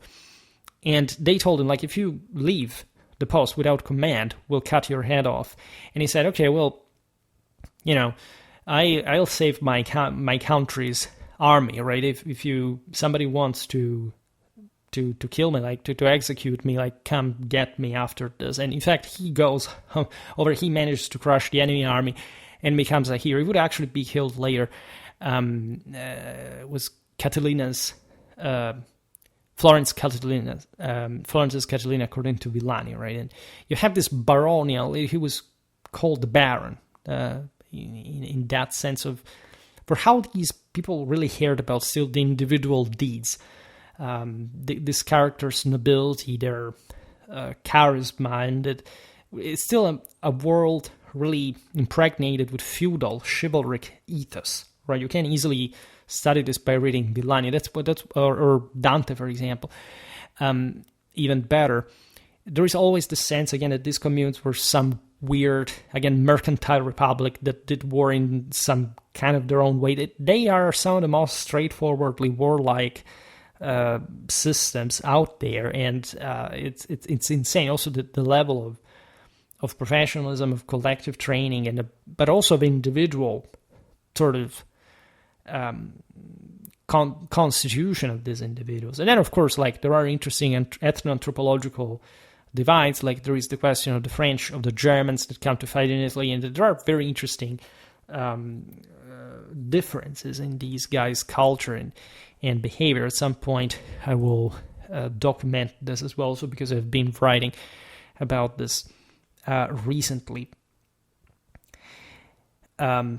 Leaving one's position in these armies could result in severe fines, at least, and Parmesan statutes permitted the rector to physically discipline the disobedient until they return to their place, which is the case of a city that, as we explained in the relative video from Emilia, we're making the same point for Bologna, had actually very strong popular ideas. And so even the noblemen were pretty sort of, it could be beaten, like in this case, if they abandoned their post. Because people feared they could do something that would gain them so much power that they could try to overthrow the regime or something like that. Those were very concrete risks, by the way. That's why these provisions were so draconian at times. And so you can argue, looking at Italian armies, that we're really witnessing, if you study other European armies at the time, that they were basically the most disciplined out there, because given the size of troops that I document in other videos, and the size properly of the armies, and the regularity of their employment, the incredible level of combined armed tactics, the even more incredible development of infantry, and on top of this, the even more incredible functionality of these combined armed tactics that are unknown in the rest of Europe in scale and quality in this way.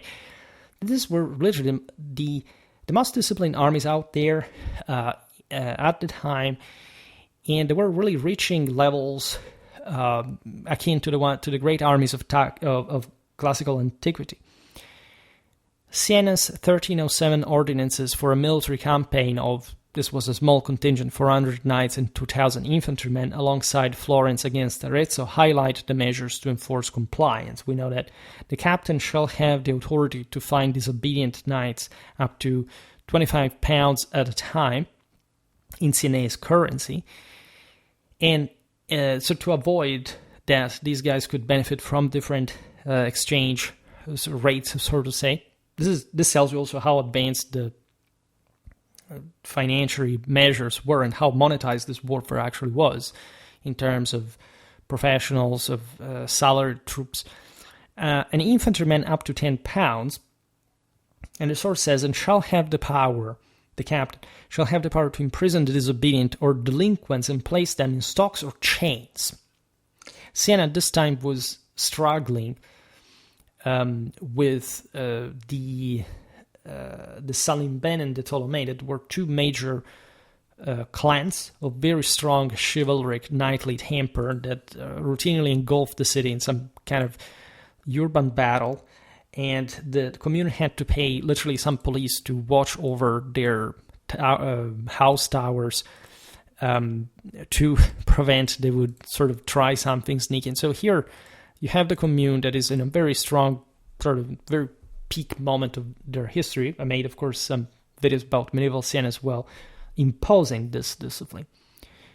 There are many aspects we could throw into the meat grinder here, but let's say there is one aspect. For example, it's worth noting that cities could muster this enormous forces. I documented them in the aforementioned video about the 10,000 plus armies in 2 generations. But it's even just the level, for example, of equipment, of organization behind that you must consider.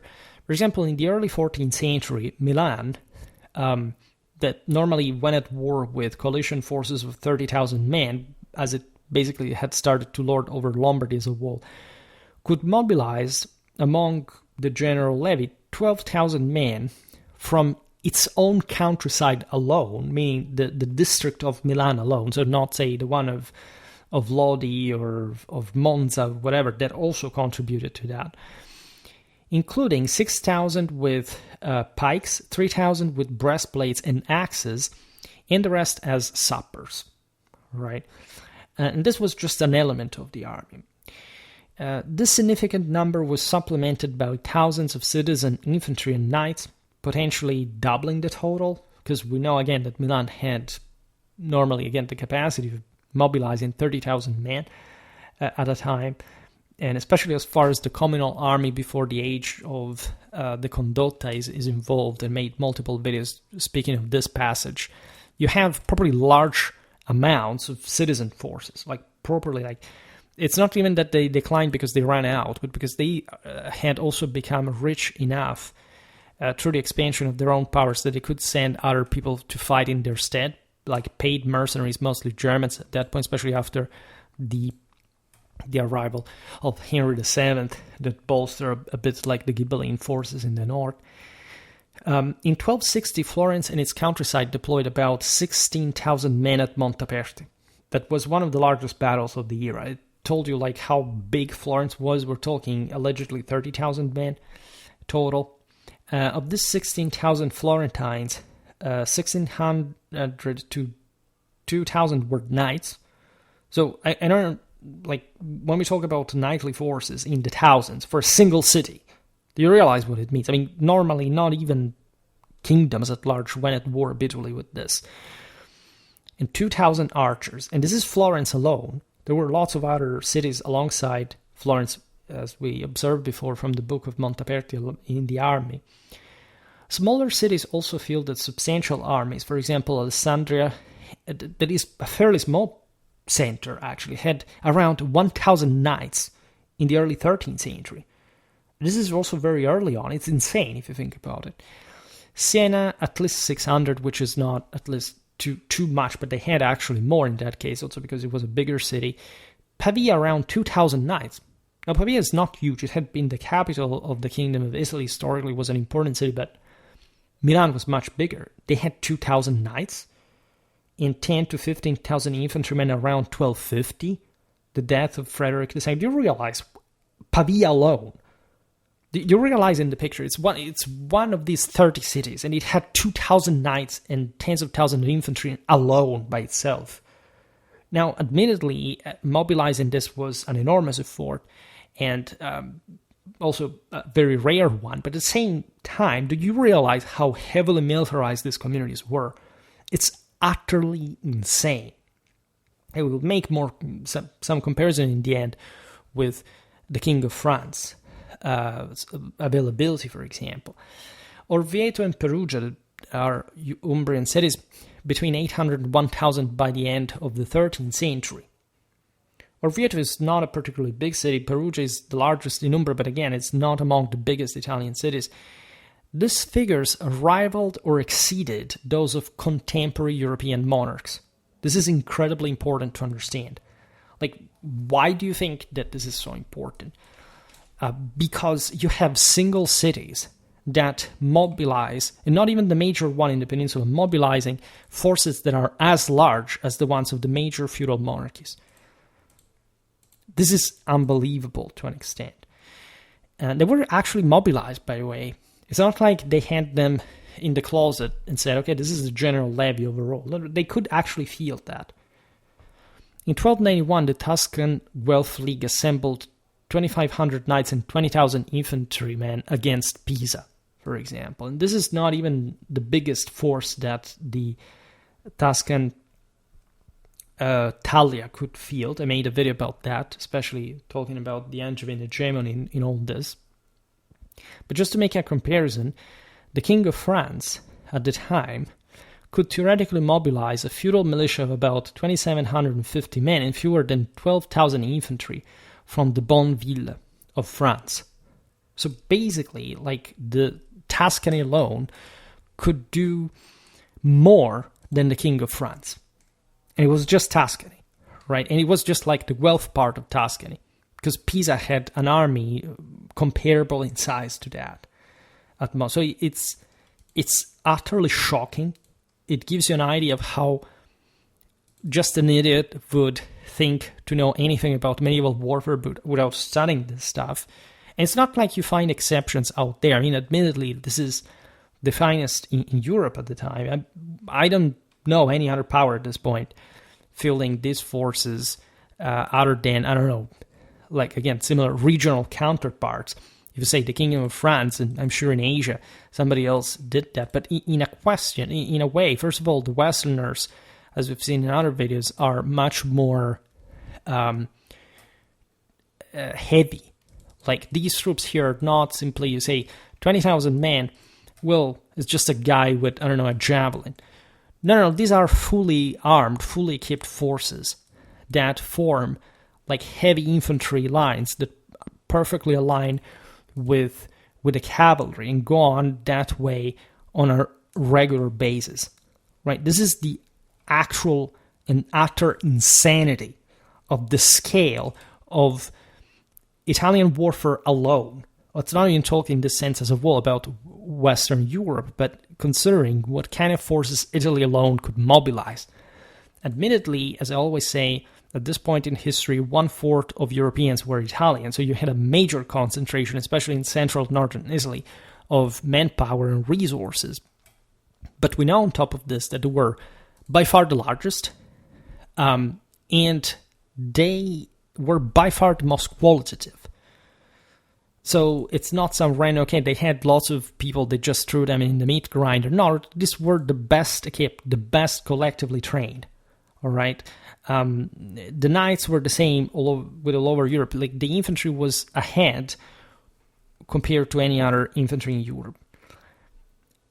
And again, a city like Alexandria actually, in Italy, could field 2,000 knights.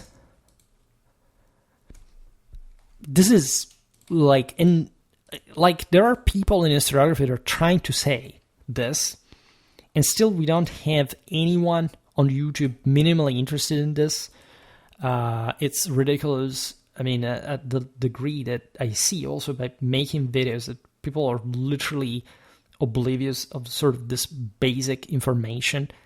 And it's utterly insane how I keep making videos about this, and people seem to be deaf to this. Like, I'm just telling you that basically the most important thing in medieval warfare was there. You don't even watch these videos anymore, because maybe this one, because again, sometimes people watch it, but they're more like in disbelief. Nobody comments. There is some sort of freezing of the situation. And if I made a video about the migration era instead, everybody watches immediately. I'd say, I like this kind of videos. I've met people who basically think that late medieval history is unattractive for some reason. I think this is a mental illness. I think that the appeal of the migration era is not just, in a sense, ethno-nationally archetypal because of the obvious reasons that I could understand, but it's become a meme in a internet pop culture of some sort.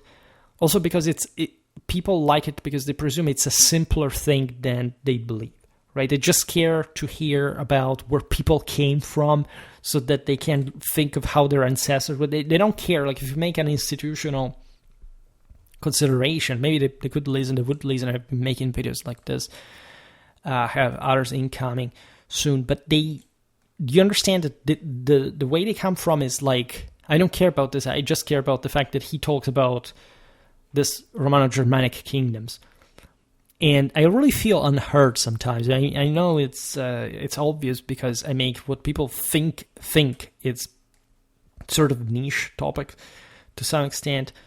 But this is not niche. This is literally the most straightforwardly central and most important topics you can cover, also from a strictly unofficial sort of historiographical academic point of view. This is very updated data. It comes from the most straightforward sources you can find. And people basically still sleep over this and the general importance of the Middle Ages. And again, it's incredibly frustrating as a historian to acknowledge this. The only thing that I am sort of content of is that, yeah, there is some view every once in a while when you realize that there is some topic that makes its fair share of views. Subscribers are increasing. There is a longer trail of views for each video that even if it doesn't get watched that much in the moment, at least is considered in a broader sense. It's easier to have views spikes. But the reasons why this happens is like mostly that there is that video that people click on because they think it's something that it's not. And then they accidentally discover the other stuff, and they literally don't even understand what it means most of the time. And again, it's frustrating. I don't know how how difficult it can be to go on like this and trying to make people understand. But it's also something that you must talk about, because if you don't, you're basically severed from the most updated evidence that we have available on medieval warfare. And I hope that gradually this stuff, this information is going to go out there to reach people, to be conducive to a broader awareness. Like there's not too famous YouTuber out there that made a video about YouTube medievalists, and it's mostly like a criticism towards bigger names like Lindebaj, Metatron, and the other guy I always forget, Shadiversity. What about talking about, even in critical terms, about my work? Yeah, that would bring a lot of attention. Thank you. If you could, somebody out there could signal my channel, because again, it's not about, of course, just the profit we can get from this, but it's in a sense, like if we're talking Middle Ages, I understand that video was just mostly like dismantling the presumption that those people are anywhere informed about the Middle Ages and medieval warfare. But there's also that sense of, if you don't cite sources, you're not a legitimate history channel. And I honestly escape any kind of categorization here, because I think that equality speaks by itself, historically wise. It may be not entertaining for YouTube and whatever, but having a serious debate about history on YouTube, is it really possible? Why don't we try? Right? It would be particularly interesting and important, and I would be pretty up to it, right? Straightforwardly into the effort, right? For the rest, again, it's difficult to talk history at all times, so I'm not pretending that this is simply it, but making videos like this does help in general to get to some better place, which people seem not to particularly get in a broader sense. So again, I have to make videos called Gnosticism, Communism, Feminism, Antinatalism, Veganism, etc., the horrifying doctrine of the Cathars, to get 4,000 views, and I won't get maybe 800 views in a day for this one. that would be even high in relative terms. This is disappointing, especially with 27,000 subscribers could share more, right? I don't know how much gatekeeping exists for my content, but I think that much more could be done just not to prevent this thing to simply sink into nothingness. And however, the channel has also been growing a bit more. If anything, the sheer amount of videos speak by itself. You can't ignore this channel anymore, and that's why I would like really to. I think there is a level of fear in addressing me, because people know that I'm here not for a facade, but because I am into the thing, and so that's when people become dangerous. And on the other side, they are avoided. That may be one of the reasons. But I mean, look at the last videos I've made in general in the last month, and find anyone who covers this stuff on YouTube, and let's be honest about the whole thing. All right, this is serious stuff, and we should really go for it with the channel, because it's such a huge opportunity. Like on the internet, just, I don't know, reaching 100,000 would be a pretty good feat, right? But I see some sort of counter force of sort that from the within that doesn't, of course, it's not representative of the whole, especially of the moral, let's put it in this way, the decisive moral majority of the famous decisive moral majority of the system that we often define as the politically decisive one, but also one that really is operating, that is having an effect and does create issues in as much as it seems strange that such content can go unnoticed, considering all the pseudo, and that's a bit the key to that, all the pseudo hype towards historicity, right? You have channels making videos as maybe interesting or visually engaging as, but say basic, like I don't know, firepower, like let's say fire in the, excuse me, I'm checking something here, in modern warfare, and like lasting 15 minutes, and like, what do you think warfare actually is? It is a video that tells you how arquebusiers shot rank after rank in coordination to sustain fire, and you can ignore the entire art of war of the era, the campaigns, the battles, how this thing gradually progressed, how nobody was really much shocked by this, and to make this silly technologistic sensationalism, thinking that as it actually happens, that people are simply going to buy that.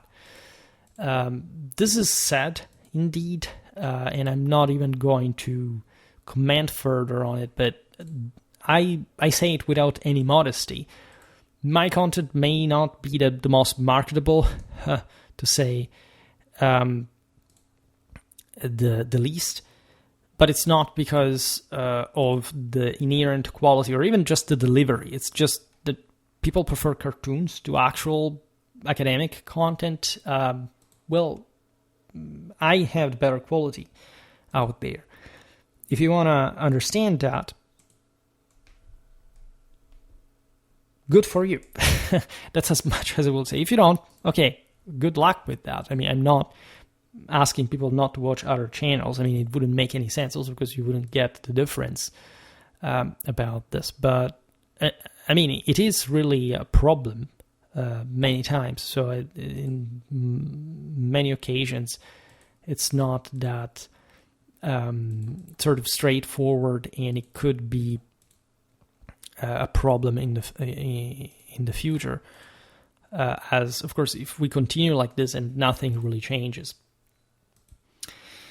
In any case, we'll see.